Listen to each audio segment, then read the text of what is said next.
Welcome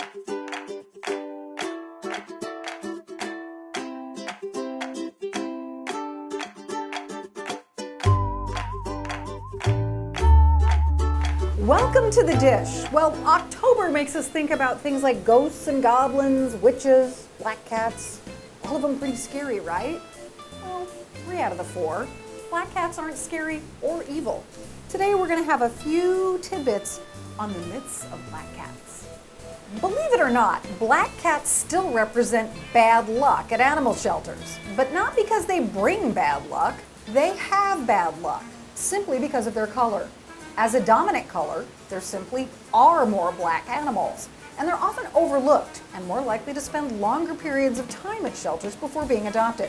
Across the country, black cats don't always stand out to people who are perusing the cattery, probably because they're a solid color and have fewer characteristics that visually set them apart. One black cat appears very much like other black cats. The myth that black cats are evil came about because they're invisible at night, so they were thought to be witches. Some things you'll notice if you do take a second look and then meet our black cats. As a rule, they're playful, inquisitive, friendly, people pleasers, and a lot of them are very vocal. Another myth is that black cats get sacrificed at Halloween. Well, not anymore. National groups agree that this is pretty false. However, pranksters and those looking to hurt animals will target any, regardless of breed or coat color. So it's a good idea to make sure all pets are indoors on Halloween, safe from crowds and stress. Some of the reasons that you want to get a black cat: their fur won't show on your little black dress. Carrying a black cat around will make you look slimmer. Black cats are stylish because they go with everything. They're fabulous felines and will love you unconditionally. So don't buy into the myths of bad luck or evil. Black cats make great pets, and they're available at the Nebraska Humane Society. For The Dish, I'm Pam Weeks.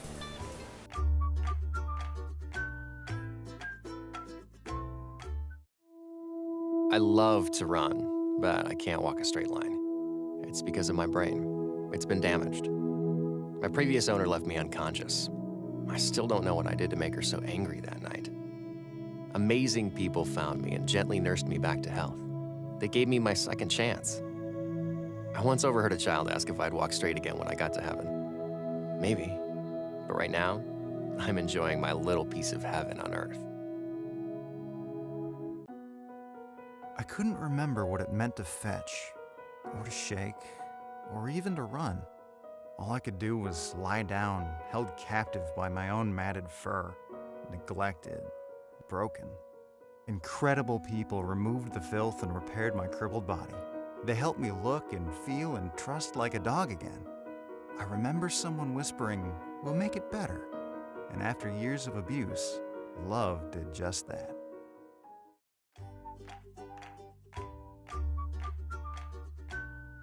So some dogs absolutely can't handle having Halloween costume people come over, cannot even handle sometimes company coming over. It just stresses them out too badly. So we need to give them another plan. Simply their kennel or a room can be a great plan, but we don't want them to think of it as punishment. It needs to be a positive. It's a place that they can be safe and away from all the folderol that's going on. So some things to think about is you can take a pressed bone. Just be sure that this side, they cannot get around their bottom jaw and get their jaw stuck in there. But then you can stick something really good in, like some squeezed cheese or some peanut butter, so that way the dog has something to do that's going to occupy them for a while. Sometimes these bones are already pre-filled, and that works as well.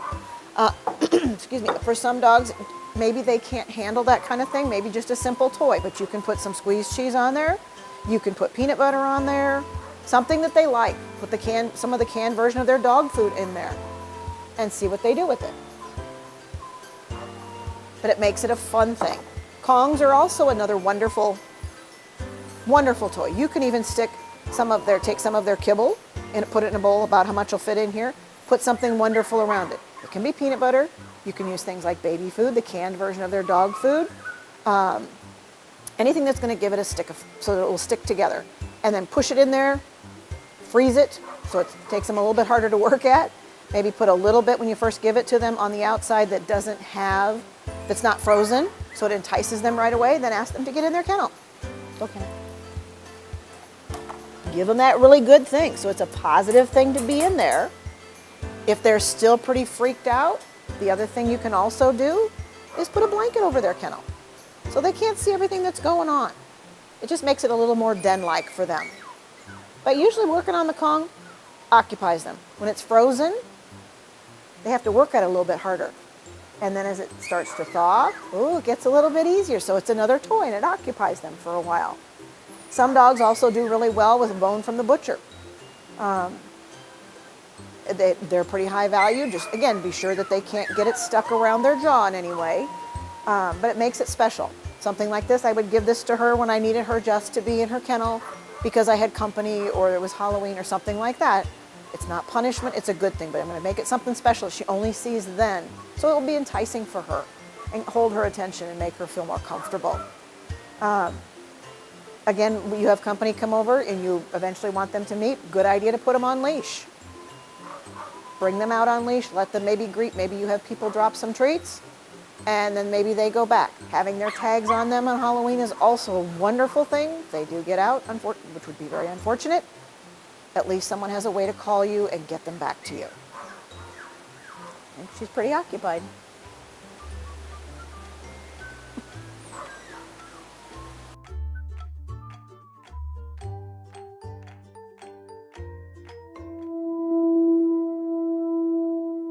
I didn't always walk this way. All crooked, like I had a few too many.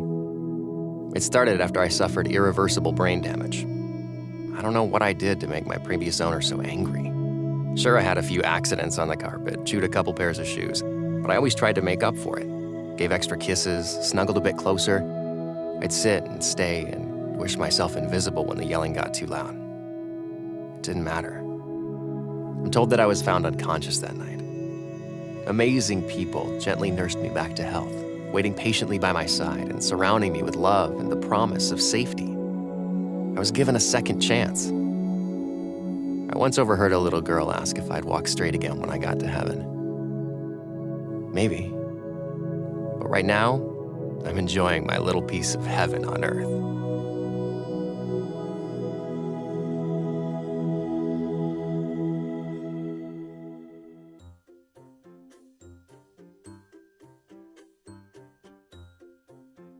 Welcome back to The Dish. We've been talking about some Halloween stressors and different facets of Halloween with pets. But joining me now is Alicia Butner, Director of Behavior here at the Nebraska Humane Society. And Alicia, we see stressed out animals here daily because the shelter is a great shelter. Mm-hmm. But it nevertheless is a shelter, and it can be a really scary and stressful place for both cats and dogs. Mm-hmm. Can you maybe explain why the shelter is so stressful, first of all? Yeah, unfortunately, even though this is a great shelter, it's not home. So most animals that come in here had owners at one point, whether they came in as a stray or were surrendered by their owners. So we have just that initial separation from their owner, which all on its own is a huge stressor for an animal because they're bonded to their owners. They're in an unfamiliar place. Even though we have nice large kennels here, it's still, a large confinement. It's not a home. They are exposed to all kinds of sensory stimulation that's stressful. So especially, if you think of dogs and how much they rely on their sense of smell, they're smelling things associated with stress. They're hearing other dogs bark. They're seeing dogs pass by their kennels sometimes. So all of those are very big stressors for dogs. So noise, even though I think we have a pretty low noise level in most of our kennels, that's a stressor for dogs. So they're just experiencing an array of stressors all at once. So for most animals that come in here, some of them it might be a safe haven if they've been, living in the elements, haven't had access to food, water, and shelter. But for a lot of them that come from homes, it's a pretty scary place. They are just exposed to so many stressors that they've probably never had to deal with in their lives, hopefully. And hopefully this will be the only time they'll have to deal with this and they'll go to their forever home and not have to come back into a situation like this again. So we just do our best to provide a lot of stress reducing not therapies, Not but therapies, but activities? yeah, Or- activities and enrichment and things like that for the dogs. So we want to give them blankets, obviously food, water, and a bed to just make them comfortable. We do things to keep noise levels down in the kennels, whether it's just tossing treats to form positive associations when we walk by or giving them things to do. So we have an enrichment program, so all of the dogs have different ways to kind of get their outlets, whether it's for mental stimulation or sensory stimulation. We give them Kongs, different things that they can chew on and get those chewing tendencies, an outlet for those. We give them scent enrichment. We give them all types of things to enrich their environment. And then on top of that, we have an awesome volunteer program where we have our canine companions and feline companion volunteers coming in to interact with the animals, get them out of their kennels, give them both physical and mental stimulation, and then also that social component that we know is huge with reducing stress levels. When we see, and I know you deal more with dogs than cats, when dogs come in, do we see different responses to stress depending on the type of dog that it is? I mean, do they, because I know that we have some dogs that are really rowdy. We have some dogs that are super bashful. We have some dogs that we don't even put in the kennels because that's too much stimulation. So maybe explain a little bit about how our program kind of evaluates animals. Not the whole evaluation, but what they do, where they're placed, and then how we deal with that. So every dog that comes in gets a behavior evaluation. So we want to know what the best home for that animal is going to be. We also know that we're just looking at a snapshot of their behavior in that moment in time, and it is probably a moment where they're at their most stressed of hopefully their whole lives, because hopefully they're never going to be this stressed again. So we take that into consideration with all kinds of other factors. So if we have a dog that was surrendered by its owner, we have information from that owner, and then we do a behavior evaluation to see if we can make any assumptions about what the best type of home for that animal is going to be. And we consider that relative to all of the other information we have. If we have a really stressed out animal, we give them office time, we give them special enrichment, we put a crate inside of their kennel so they have kind of a quiet, special place that they can go and hide if they need to. We give them a lot of accommodations to help them feel more comfortable, and then evaluate them and work with them as we can. But we also know that it's kind of hard to predict how a dog's going to do here. It might be a dog that in someone's home is outgoing and social and is all over their owner and everybody that comes in the home, super friendly, but then once they're in this situation, we see a completely different side of that dog. So we do our best to, get them comfortable here. They have no reason to know what our intentions are. Sure. It's a very scary place. So we give them a lot of time and provide a lot of positive interactions with them to get them to kind of trust us so we can really see their true selves and then find the right home for them. But sometimes it takes more time for dogs than others, and sometimes that we're never going to see that here. And the best thing is to just get them out into a home and see if that's the right home for them, and just give them a chance to learn from that. So that's why we do a lot of fosters and foster to adopt, so we can get a good idea of what the right home for that animal is going to be if they're just not doing well in the shelter. So we consider all of that and know that these animals are really stressed, and some of them might not be showing us their true selves, what they'll be like in the home. But with all of that information, we can usually gather that and then find the perfect home for them. I know that we have some dogs that aren't in general adopt. They're actually behind the scenes. The bashfuls to come to mind for me, and those would be the little guys that are super scared, and you just walk by and they start to tremble and look at you. It's interesting to me that our volunteers can go in, leash them up, and get them out safely. So without the fear of being bitten, because I think it's fight or flight. Is that right? Exactly. So the animals that come in here, like I said, they don't know our intentions. Exactly. And we know their cortisol levels are usually through the roof, especially those first few days. They're stressed out to the max. And when any animal gets to that point, it's fight or flight. So a lot of these animals, if they don't trust us, they don't have any reason to know what we're doing with them. They come in, you know, they get vaccinated, things like that. It's not always the greatest start for them if they have issues with, you know, handling and things like that. So we have to earn their trust. So we go really slow with them. We give them lots and lots of treats, but we do have certain dogs that just can't pass our behavior evaluation. They just need extra time and support. So those ones would go into our Molly project here, which is our behavior modification program for fearful and unruly dogs. So those are dogs that are too scared to let somebody approach them. They're going to be, you know, the ones hiding in the back of the kennel, or they're the chihuahuas at the front of the kennel barking you, telling you to get away. And that's that perfect demonstration of fight or flight. I'm going to either hide until the scary thing goes away, or I'm going to try to, you know, bark and scare you away from the front of the kennel. So that's our classic fight or flight that we really see with, it's a fearful response. Sure. But we also have our big unruly dogs most of the time that might be a little bit too jumpy or mouthy for the typical home, so those also go into the Molly project. But our fearful dogs, we have a great group of volunteers and staff that work really hard with those dogs. So every interaction we are doing that counter conditioning and desensitization. So every scary thing is being accompanied by a really high value treat, like a small piece of hot dog or sausage or cheese. And we're trying to help them form positive associations with people. We're trying to gain their trust by, you know, providing all those positive experiences, and then find the perfect home for them, which a lot of times might be a quieter home, because most of these dogs are going to be scared here, but they'll probably be a little bit more skittish in the home too. Not all of them, but some of them. So a lot of them require just the right home. They're sensitive dogs. We need to make sure we're only using positive reinforcement, never punishment with those dogs, especially. They just can't handle it.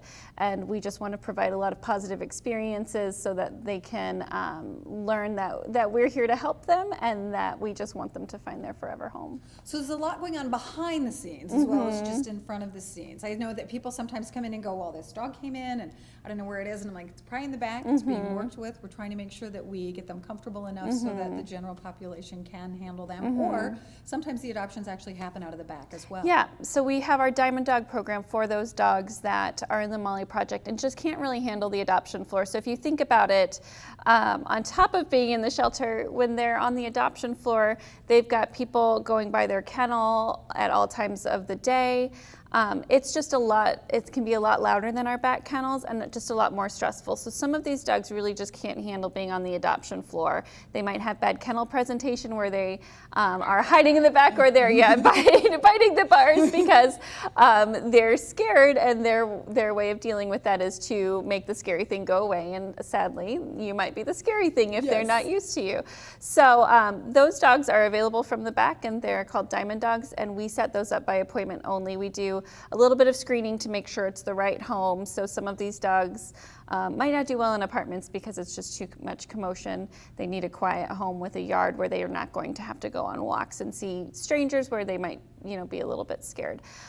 They might need a home with no kids, because kids that are active and running around, or, you know, if they steal their toy and you want to take their toy away, they might not respond the best to that. So they just have specific requirements that make it a little bit more of a special placement.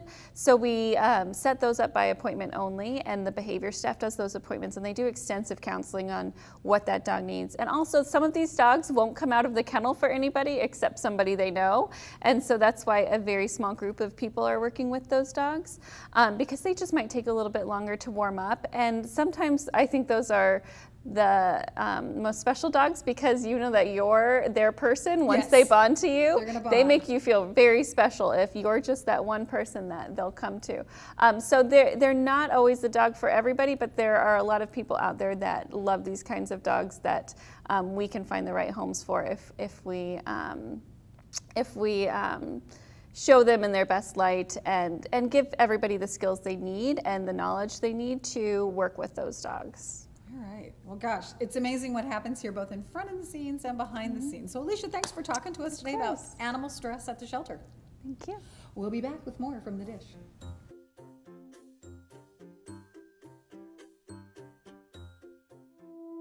I love to run, but I can't walk a straight line. It's because of my brain. It's been damaged. My previous owner left me unconscious. I still don't know what I did to make her so angry that night. Amazing people found me and gently nursed me back to health. They gave me my second chance. I once overheard a child ask if I'd walk straight again when I got to heaven. Maybe. But right now, I'm enjoying my little piece of heaven on earth.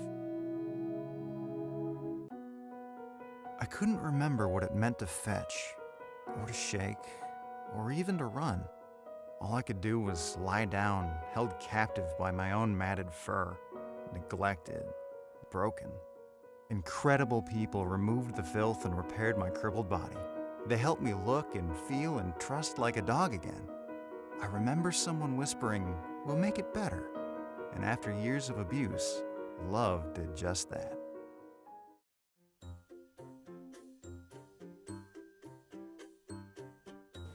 So, welcome back. Right now, we've got some pets to showcase for you. The first guy that I'm going to talk about, his name is Crow. Crow, will you come here and will you sit, please? Will you sit? Nice.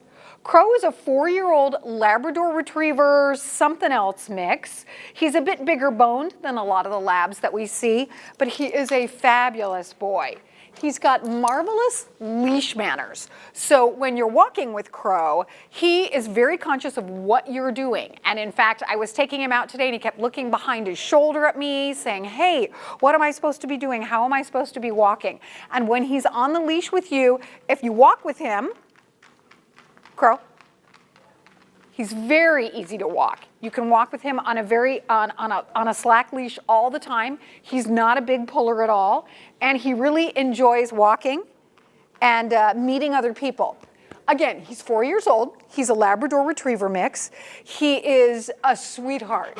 He didn't live with any other pets in his home, so we don't know how he gets along with other animals, but he's been a little inappropriate in his greetings with other dogs here. He kind of rushes in and tries to look tough. So he'd need a dog introduction if you have another dog at home.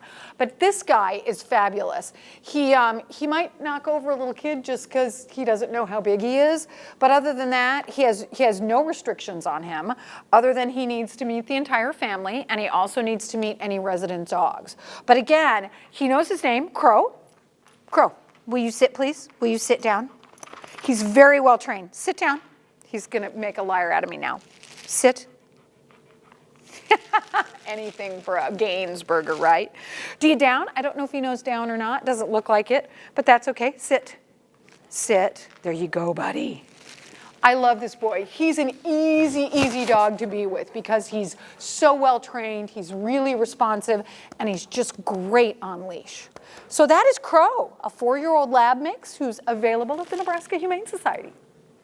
We also get tiny dogs in at the Nebraska Humane Society, as you can well see. This is Puff.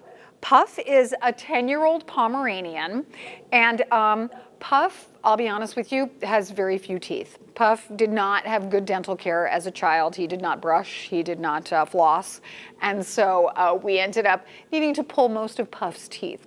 So we have him, we're giving him hard kibble, but we also have him on some soft food as well to make sure that he gets the appropriate nutrition and can eat the food that we're providing. He, as he gets a little bit more healed up, because when you pull teeth, boy, that's just, it's a tough thing and your mouth is super sore. So as he gets more healed up, he may want harder food, but at this point in time, we just have him on soft food.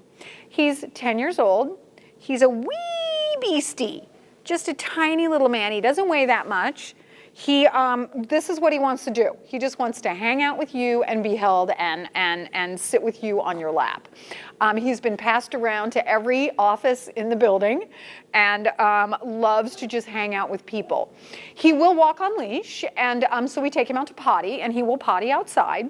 So he's not completely infirm, but this is kind of his MO. He loves to cuddle. So if you know someone who's got a quieter household, who's looking for, maybe a little old retired dog to just hang out with, this is your man. His name is Puff, and he is 10 years old.